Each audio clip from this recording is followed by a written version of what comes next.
So I can shift while I'm stopped and while I'm pedaling, even if I'm pedaling hard up a hill. And the other really cool thing about this, if you take a look at the shifter up here, you can see that it's very smooth. Instead of clunky, it's infinitely variable. You can find just the right gear ratio. So at the top here, all I have to do is I twist this away, and you can see it looks like I'm going up a hill. So that makes it easier to pedal. If I twist it towards me, then you can see it looks like I'm going flat. It makes it harder to pedal. So I want it to be easier to pedal when I'm starting out or going up a hill. I just twist that away from me, and it's twisting. I can find exactly, there's no clicking, there's no clunking. I can find exactly the perfect gear ratio that I want in there. I don't have to pick a specific gear. It's infinitely variable between the highest and the lowest gear. It also has a much wider gear ratio. This has the NVLO 380, so it's 380% gear ratio. Now, I keep talking about the gear ratio like it's some important magical number. What does that actually mean? Well, what that talks about is the wider the gear ratio, the lower the low gear. So that means it's going to be easier to climb hills. You can go to a really low gear that makes it just easy to crawl right uphill. And at the same time, you'll have a higher high gear.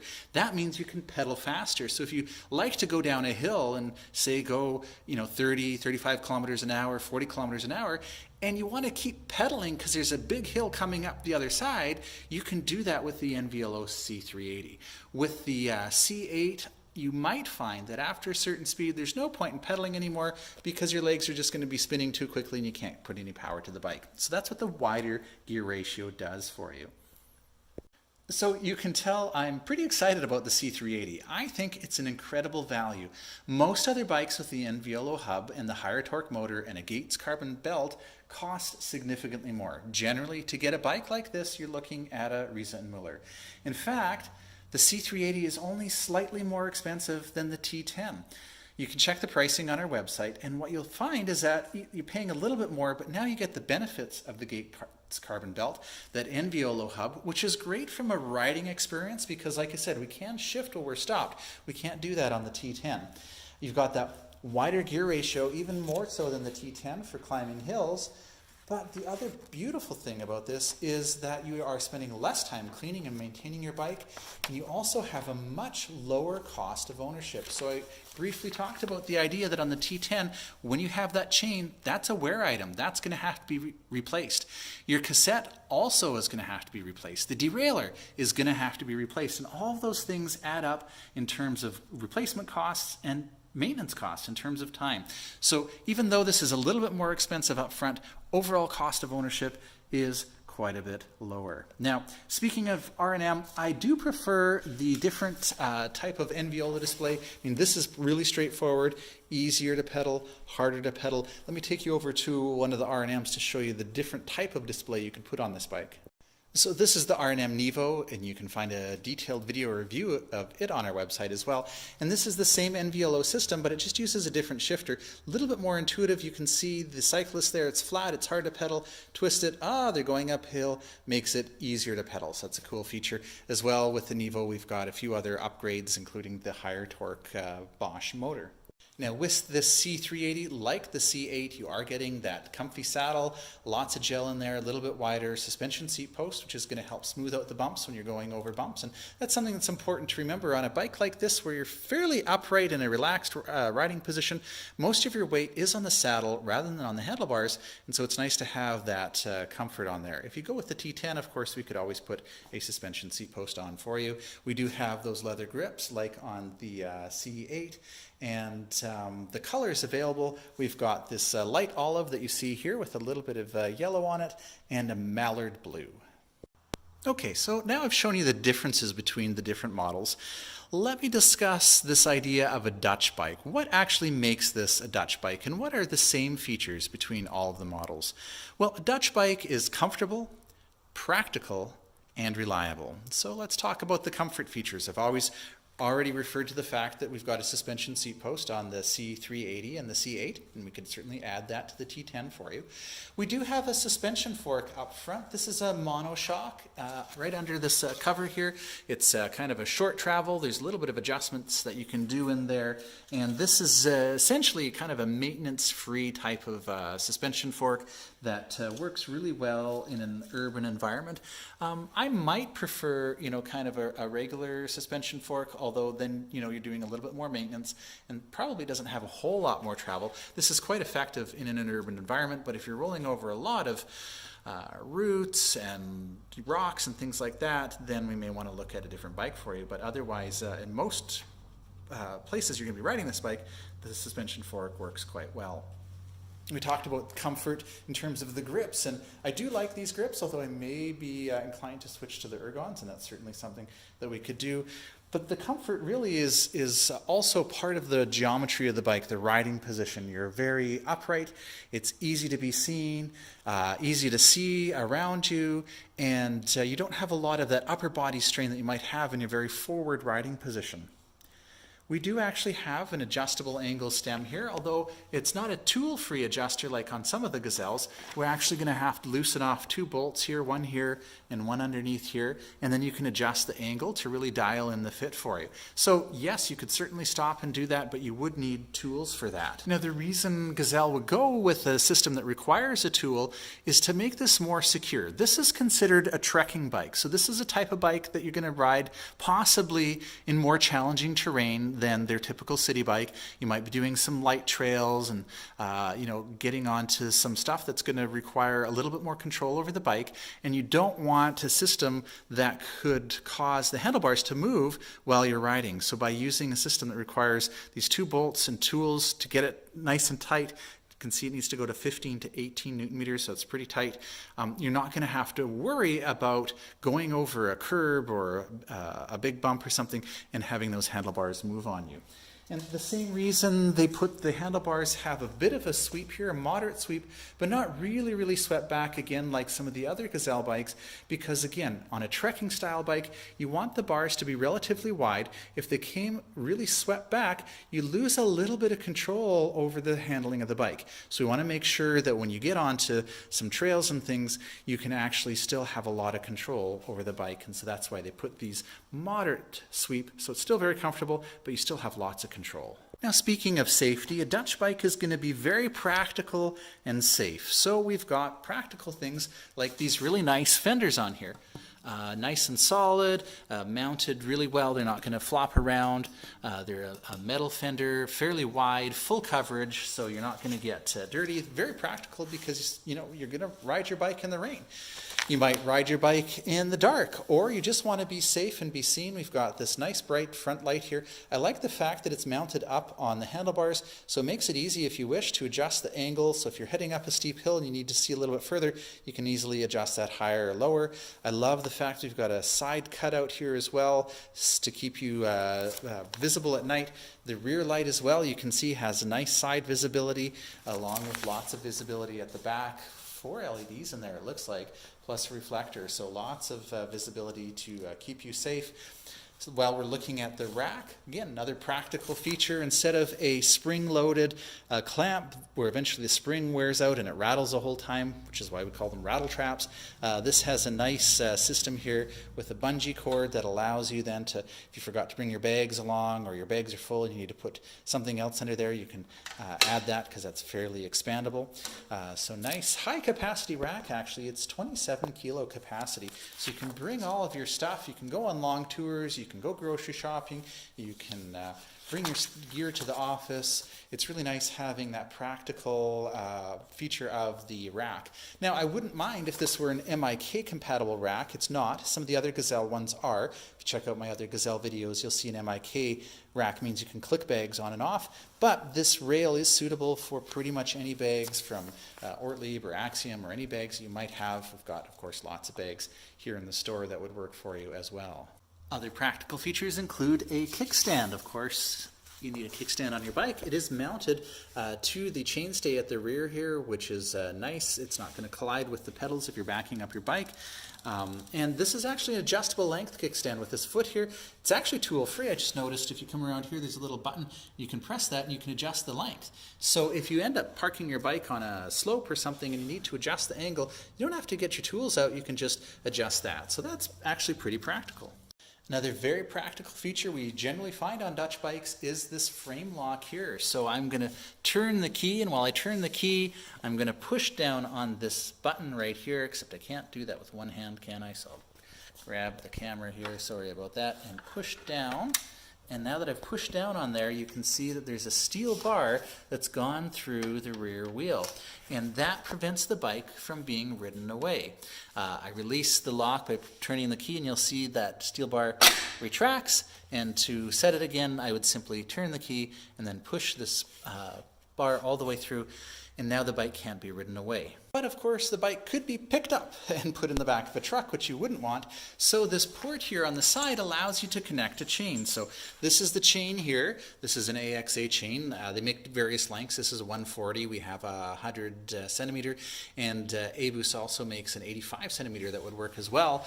It's really cool because this mechanism here goes right into the frame lock. So I'm going to loop this around whatever I'm locking it to, the bike rack, tree, a post, and then basically take this, so I've got it looped around there, and put that into the side here, click it in, and now it's locked.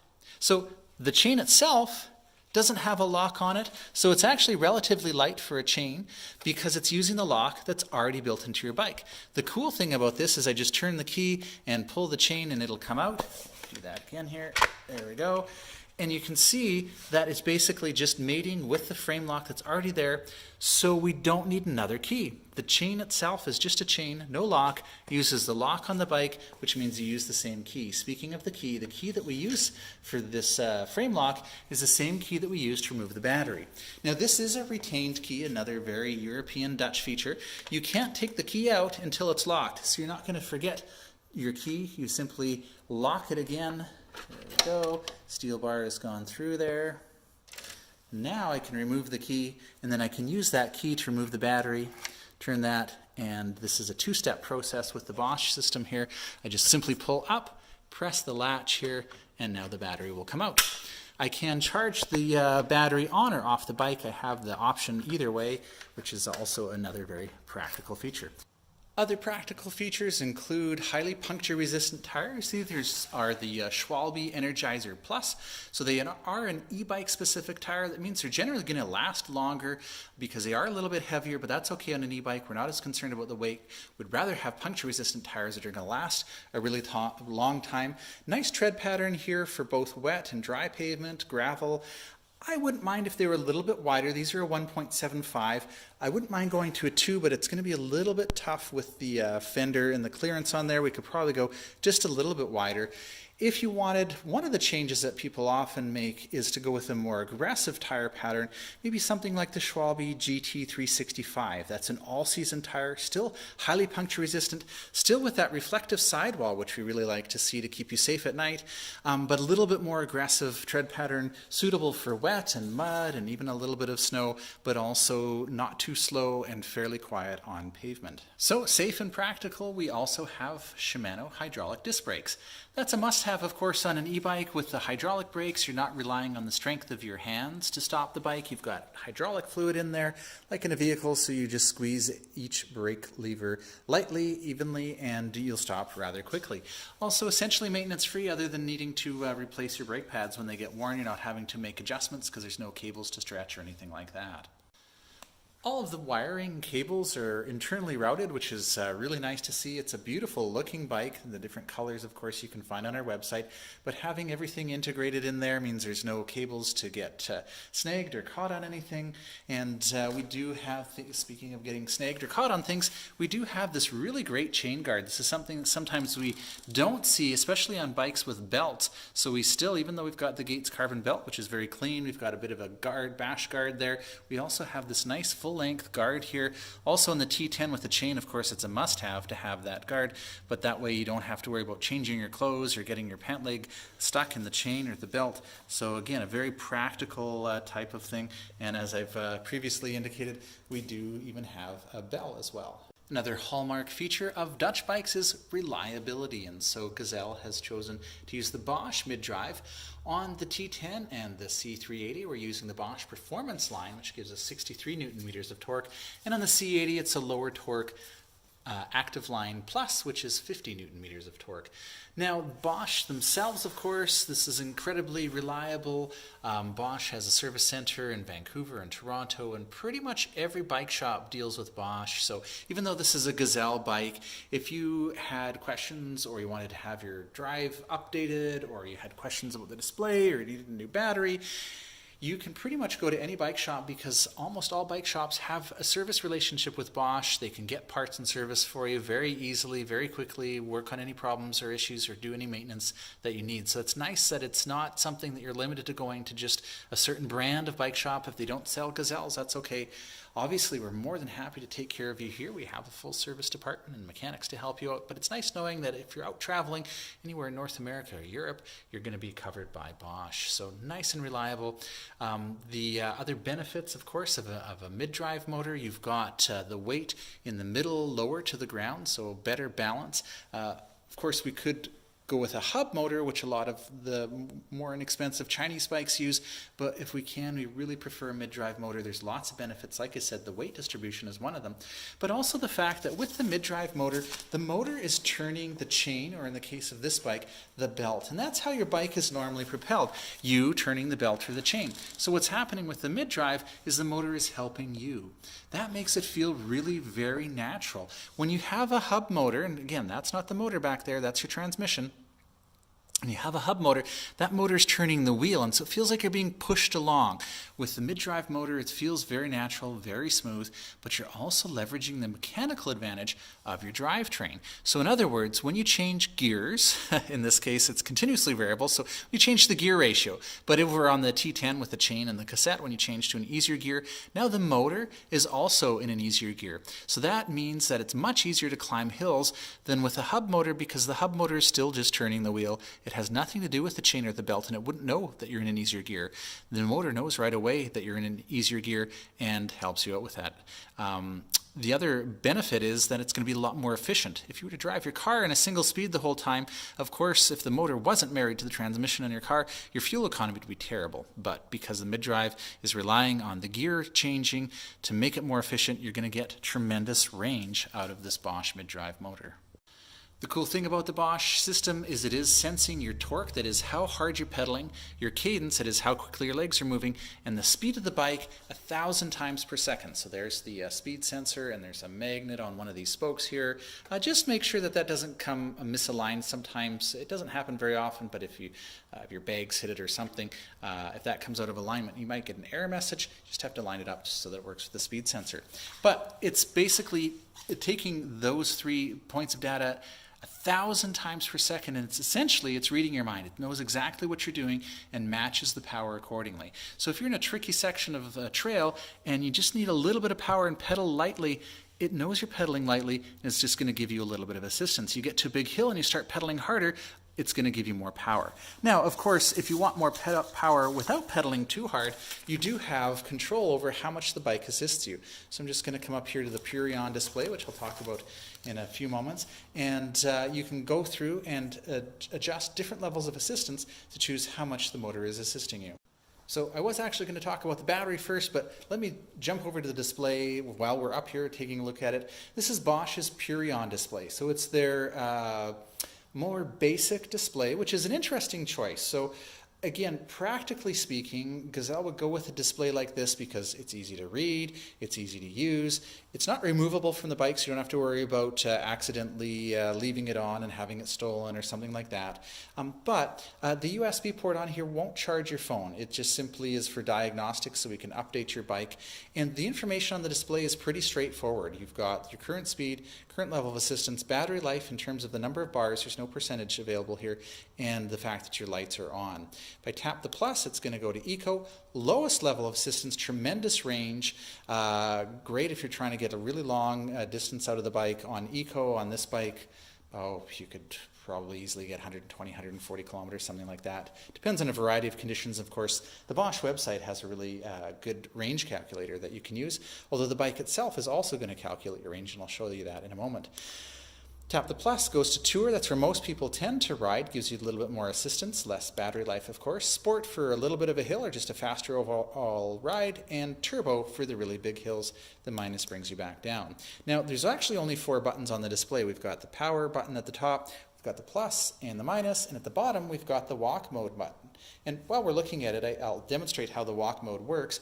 Basically, you need to be on something other than off for the assistance. Press and hold the walk button, and you see the display now says walk plus. That's your visual cue that you need to press and hold the plus button for the bike to move itself along. So if you're getting off the ferry and they don't want you riding off the ferry ramp, or you've got your rack loaded up with bags and you're in a pedestrian area or going up some stairs or something, press and hold the walk button.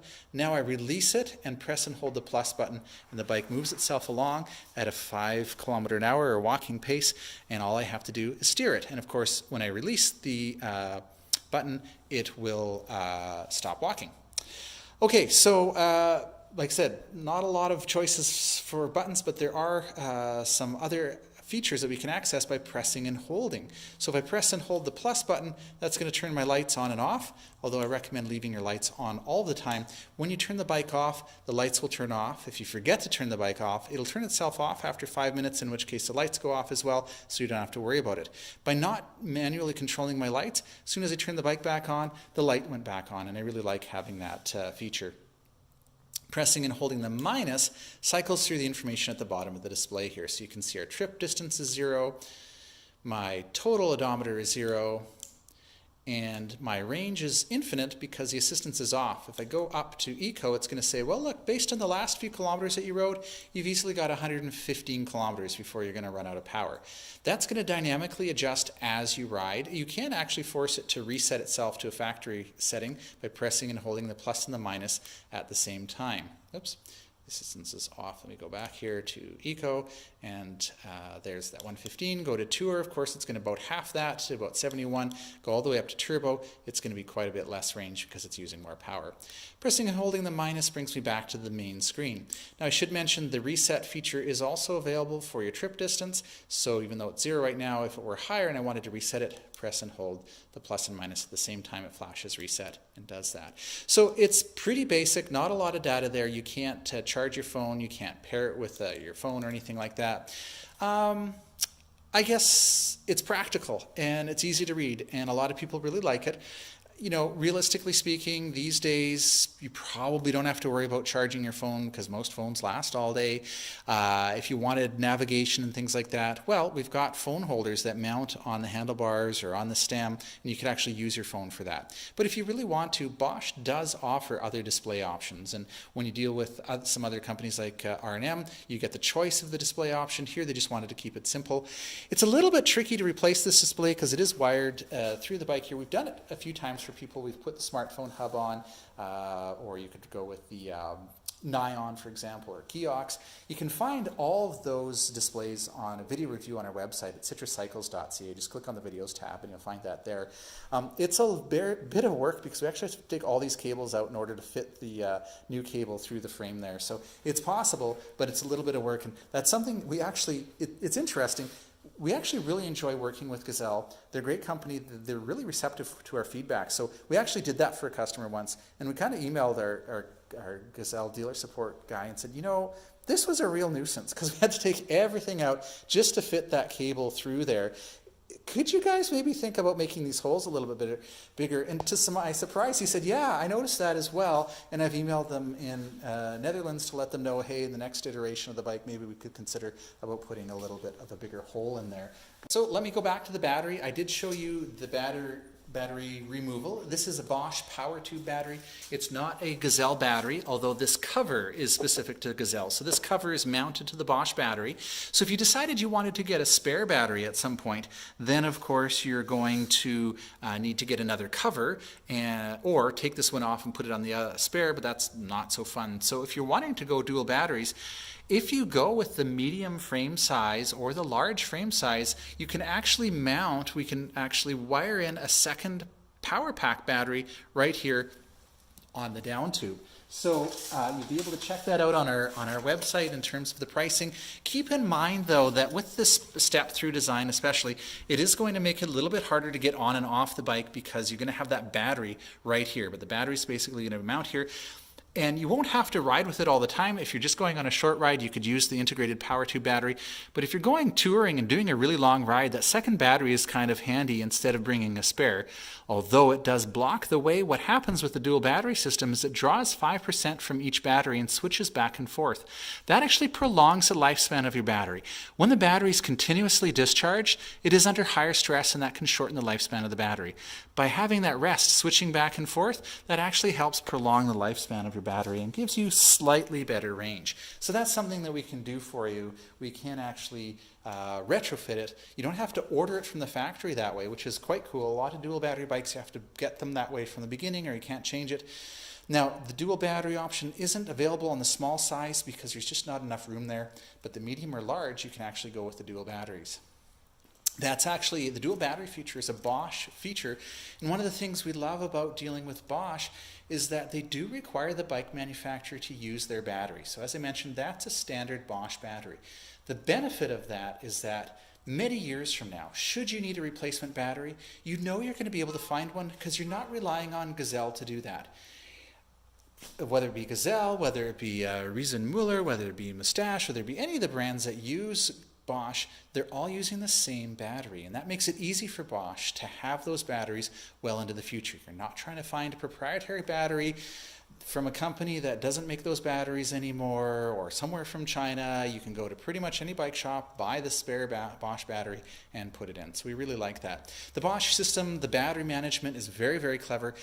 You don't have to worry about completely draining your battery. Go ahead and do that. You don't have to worry about waiting to charge it. Charge it after every ride. It's fine. There's no memory. The Bosch system is going to manage all of that for you. Really, the only thing is if you're storing your battery for a few minutes not riding your bike, try to store it at room temperature and keep it between 30 to 60% charged. Otherwise, the battery takes care of itself. Go ahead and charge it. You can charge it on the bike if you wish. There's a charging port right here. Just open up that flap, plug the charger in. Now, this is not my favorite flap. I'm getting used to it now. To close it up, there's kind of a little nub in there. You kind of have to get into the right place. Sometimes it takes me a few tries. There we go. That's something I wouldn't mind Bosch changing, but I'm getting pretty good at it now.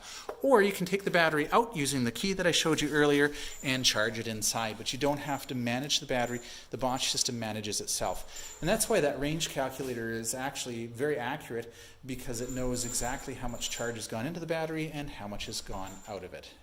Now, speaking of reliability, I should mention the name Ultimate for this series of bikes is actually quite suitable because Gazelle has gone to the effort of using higher quality components throughout the bike, and that means it's going to last longer, require less adjustments. You know, it's interesting, people will come in and they'll say they'll try the Medeo, the T9 or the T10 way at the back there. Great bikes. I've got video reviews of those on our website as well. They're interesting because they're less expensive, and people say, well, it's the same performance line motor, the same, 500 watt or 400 on the T9, but 500 watt hour on the T10.